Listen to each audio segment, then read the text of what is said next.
আজকে আপনাদেরকে নতুন একটা মেশিনারিজের সাথে পরিচয় করিয়ে দেব।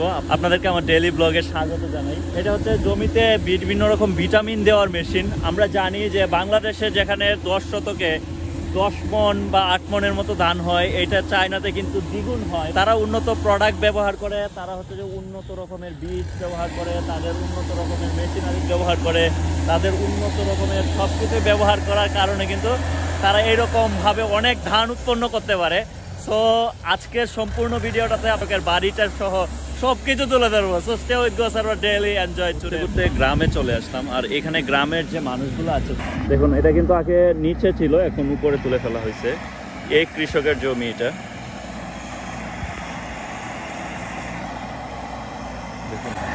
হ্যালো, নিহাও।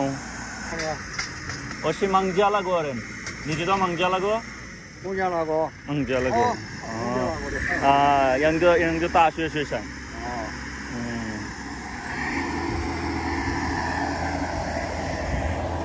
এখন হচ্ছে বীজ দেওয়া শেষ, দেখছেন?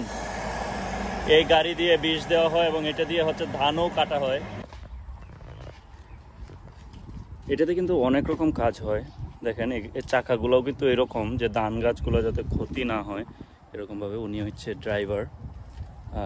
এটা হচ্ছে যে এই দিক দিয়ে হচ্ছে যে এটা ভিটামিন বা যেটাকে বলা হয় এটা বের হয়, দেখেন এখানে।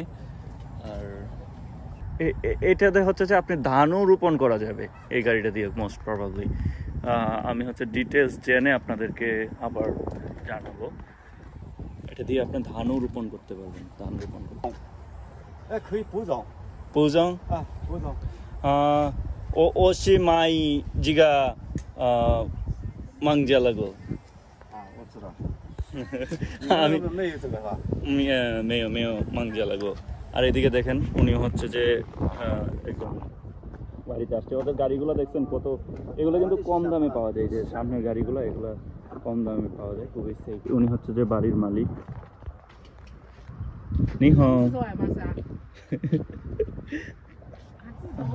আমি হচ্ছে যে এটার উপরে উঠে দেখবো যে এখানে কি আছে।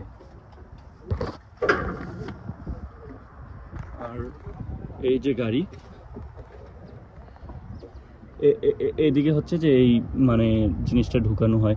আপনাদেরকে গাড়িটা দেখালাম, একটা আইডিয়া দিলাম। আপনারা রিসার্চ করে ইন্টারনেট ঘেটে কিভাবে ভিটামিনগুলা বা তাদের প্রোডাক্টগুলা ইউজ করা হয় বা মিক্সড করা হয়।